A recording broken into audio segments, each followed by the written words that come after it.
Hey David, thanks for having me today. Sorry I can't be here live, but I've got some great content. First, let's start with this. You ready? Amazon, two interesting updates about Amazon. First, they will start selling Hyundais to the U.S. customers via a digital showroom in 2024. That's only a month away. Local dealerships will then complete the deliveries. So this will be interesting. Who knew they'd get into the car dealership business? They're already in healthcare, by the way.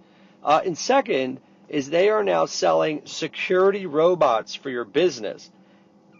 $2.4 thousand, so it's $2,400, and you can have an autonomous robot patrol office spaces 24/7 with HD night vision cameras. And for an extra $99 a month, the cute little wheelie fella, that's how they call it, the cute little wheelie fella, he will notify ring agents if he detects something out of place.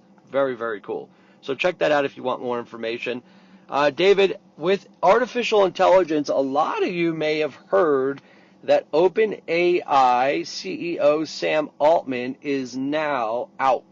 So there's a lot of controversy around it. There are reports that the company speeded development as one source of the rift of the board, mainly believing that OpenAI was moving too fast, and Altman is now believing they're moving too slow.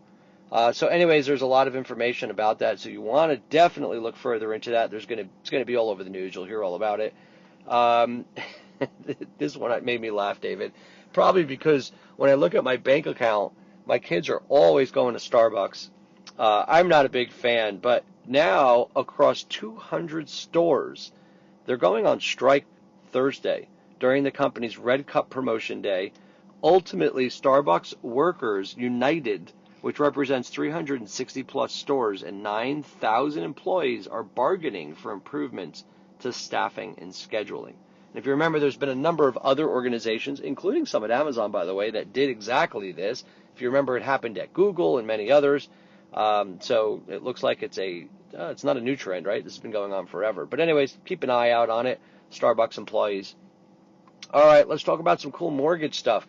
I had the pleasure, and I told them I would mention this, with a longtime mortgage friend, 20 years, Tim Anderson. He and I had lunch on Friday, and talking about all kinds of great mortgage stuff. But he now works over at Stavvy, that's Stavvy, because they acquired Signia Documents.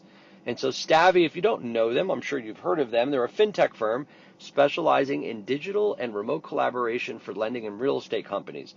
Well, they acquired e-closing tools, e-note, and e-vault services, and on top of that, e-registry capabilities for agency and non-agency loans. So if you're friends with Tim Anderson or you want to be friends with Tim Anderson, feel free to reach out to him. Very interesting. By the way, Tim was over at Evolve Mortgage Services, which is where all of the software was acquired from by Stavvy. All right, let's talk about Black Knight. So there was something interesting going back the last few months, David, with all the different digital mortgage presentations that occurred. I thought this was really interesting. So get this, Black Knight has a property valuation tool. It's available on either mobile or in a web browser, and it's called Validate. All right, and it pulls property information based on the address entered, and before it asks the borrowers to capture photos of each room. You ready for this? It uses AI, of course, and it validates and analyzes all the information. Then it takes the photos and then analyzes those, and it delivers a report to underwriters and originators on the condition of the property and an estimated value within a few seconds. Very cool tech. We know that there's a whole world of people and thoughts around modernization of the appraisal process. It started obviously before COVID. It was accentuated during COVID. Black Knight's doing some cool things. There's others, by the way. Black Knight is just the one that caught my eye today, so check that out. David, also, Wolters Kluwer, they surveyed 110 mortgage and financial executives. Now, this is similar to what I just told you about Stavvy. I think it's more geared towards closing is what I'm getting at with this 110 executives that were surveyed. Not a giant amount of people, but it's a good sample size. But ultimately, here's what they found. Most lenders of these 110 see higher ROI using technology versus human capital. Okay, that's great. But those same lenders say technology investment is key to being able to respond and scale when the market returns, right? And that's what we've been saying on this podcast is we've got to be ready, invest in technology. And then they also said, David, a majority of lenders anticipate investing specifically in digital closing technologies to be ready when the market turns to ensure scalability. Doesn't that feel like Groundhog Day, David? Doesn't that feel like this was COVID? So clearly we haven't made enough moves. Either we didn't understand the tech, we didn't want to invest in the tech. Post-COVID, rates were coming down and we were moving. So now's the time to do it. Don't wait for when things change. Do it now, folks. And then ultimately they said 69% of these 110 people say they need to still invest in digital closing, eVault, eSignature, RON, and all this other technology. And about half say they need to invest in new document generation solutions. So there's a whole world of either confusion or we've been too lax in this area. But now's the right time to start looking at this. It was a great survey that they did. Let's move on, David, to pricing engines. Man, I love pricing engines, as you know. Somewhat of a sarcastic comment, but somewhat not. Anyways, ReadyPrice just launched. They're calling it Shop, Lock, and Deliver on their innovative platform, and they're saying that you can now get competitive offerings from multiple lenders, get rate lock guarantees in real time. All right, I don't think that's any different than what we've ever heard.